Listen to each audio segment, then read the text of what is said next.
1 2 3 4 5 6 7 8 9 10 এই লন এই 10,000 টাকা আমি এমনি দিয়ে দিলাম। হ্যাঁ, আপনার এলাকায় কি চেয়ারম্যান নাই, মেম্বার নাই? এদের কাছে যাবে, চেয়ারম্যানকে বলবেন আপনি আমাদের জনপ্রতিনিধি, আপনি কিসের চেয়ারম্যান হয়েছেন? হ্যাঁ, আপনি যদি আমাদের বিপদ আপদে যদি পাশে না থাকেন, সহযোগিতা না করেন, আমরা কেন বাইরে যাব? কেন বাইরের মানুষের কাছে গিয়ে হাত পাতবো? কেন বাইরের মানুষের কাছে কেন আমি যাব? আপনি আমার এলাকার চেয়ারম্যান, আপনার এটা দায়িত্ব। আমার ইউনিয়ন কেমনে ভালো থাকবে না থাকবে এটা চেয়ারম্যানের দায়িত্ব। আপনি এনজিও থেকে টাকা তুলছেন না তুলছেন এটা আপনার ব্যাপার, আপনি দেখবেন। আর এই বিষয় নিয়ে আমার কখনো ফোন দিবেন না। আর এই বিষয় নিয়ে আমি জানতে হচ্ছে, এটা শুনতে হচ্ছে। আমি সাগর হালদার এক কাম নিয়ে বসে থাকি। আমার কথা কি শুনতেছেন? আমার ব্যবসা প্রতিষ্ঠান একটা দুটা না, বেশ কিছু। আমি মানুষের, আমার এলাকা তো সময় দিতে হয়। আমার এলাকার থেকে নানান ধরনের মানুষ আছে, শুধু আমার এলাকা না, আপনার নোয়াখালী না, নানান জায়গা থেকে লোক আসে। এদেরকেও সমাধান করতে হয়, যাদের সমস্যার সমাধান করতে হয়, দেখতে হয়। তারপর নোয়াখালী নিয়ে বসে থাকি। আপনার এলাকার চেয়ারম্যানরা বলবেন, এটা তো দায়িত্ব আপনার চেয়ারম্যানদের। আর এনজিও থেকে আপনি 5টা কিস্তি টাকা তুলছেন, টাকা দিবেন না কেন? টাকা দিবেন না?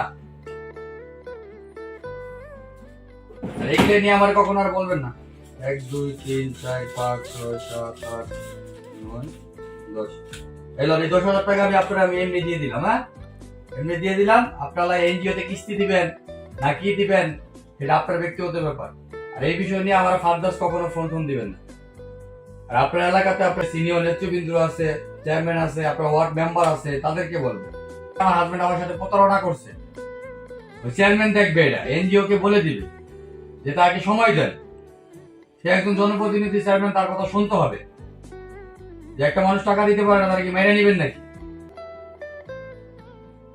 চেয়ারম্যানকে বলবেন, চেয়ারম্যানকে চোদ্দাবিত করে বলেন চেয়ারম্যানকে ভোট দিচ্ছেন না, চেয়ারম্যান আপনার এলাকার চেয়ারম্যান না, তাহলে সে করে না কেন? সে বলে দিলেই তো হয়ে জায়গা। যে মহিলা টাকা দিতে পারতেছে না, তার জামাই 6 মাস তার সাথে প্রতারণা করছে, 6 মাসের সময় নিয়ে দেন, চেয়ারম্যান বলে তো হয়ে জায়গা। আর এইসব বিষয় নিয়ে আমাকে আর জ্বালাবেন না। আমি কি বাংলাদেশের কি একলাই কি রাষ্ট্র সম্পদ নাকি? আমি যদি নোয়াখালী, বরিশাল, কুমিল্লা, খুলনা, দিনাজপুর সব যদি আমি দেখি, আমার মুন্সিগঞ্জ কে দেখবে? সব যদি আমি দেখি, আর কি দুনিয়াতে লোক নাই? আপনারা যদি 10,000 দেয়, আমার কি আপনার মতন কি আর 100 লোক নাই? আছে না? আপনি একলা আমার কাছে আছে? যদি থাকে 100 লোকে 10,000 করে কত টাকা আসে? 1 লাখ টাকা।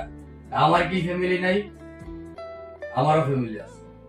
আমার লাইফটা আমি শেষ করে দিলাম মানুষের পিছনে সময় দিতে মানুষকে উপকার করতে। আমি সাগর হালদার যদি চাইতাম আর ভালো কিছু করতাম, তাহলে ঢাকার ভিতরে আর হয়তো 2-5টা বাড়ি থাকতাম। আমি 10 টাকা ইনকাম করলে 8 টাকায় মানুষের পিছনে শেষ করে দিই। কিন্তু দেওয়ার ভিতরে লিমিট আছে।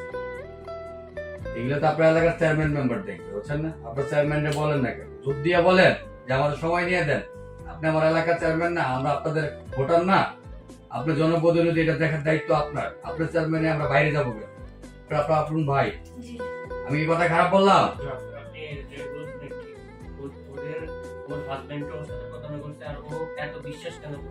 হাজবেন্ড প্রতারণা করছে, ঠিক আছে, সেটা ওই এলাকার চেয়ারম্যান আছে আপনার।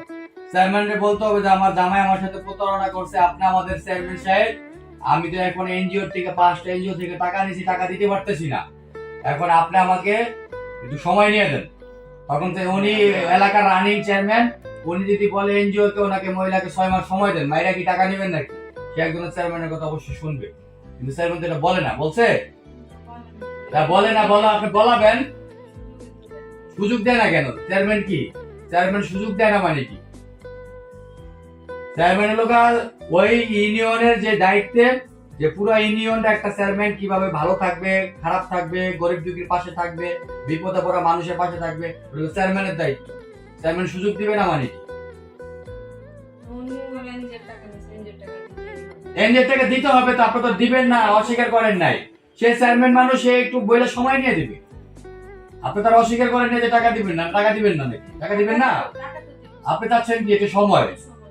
সময় চাইতেছেন, যে সময়টা উনি বলে দিলে তো হয়ে যায় চেয়ারম্যান সাহেব। আরে বাবা, বুঝতে পারছি, এনজিওর টাকা তো দিতেই হবে। আপনি টাকা নিছেন, টাকা দিতে হবে না? আপনি যদি এর কাছ থেকে যদি ধার নেন, ধারের টাকাও দিতে হবে। বিপদ আপদ মানুষেরই হয়, সেক্ষেত্রে একটু সময়, আপনি সময় চাচ্ছেন, চেয়ারম্যান বলে দিলে তো সময় দিয়ে দেয় আপনাকে। ঠিক আছে, ধন্যবাদ জানগা। আল্লাহ আল্লাহ হাফেজ, আপনার জন্য দোয়া রইল।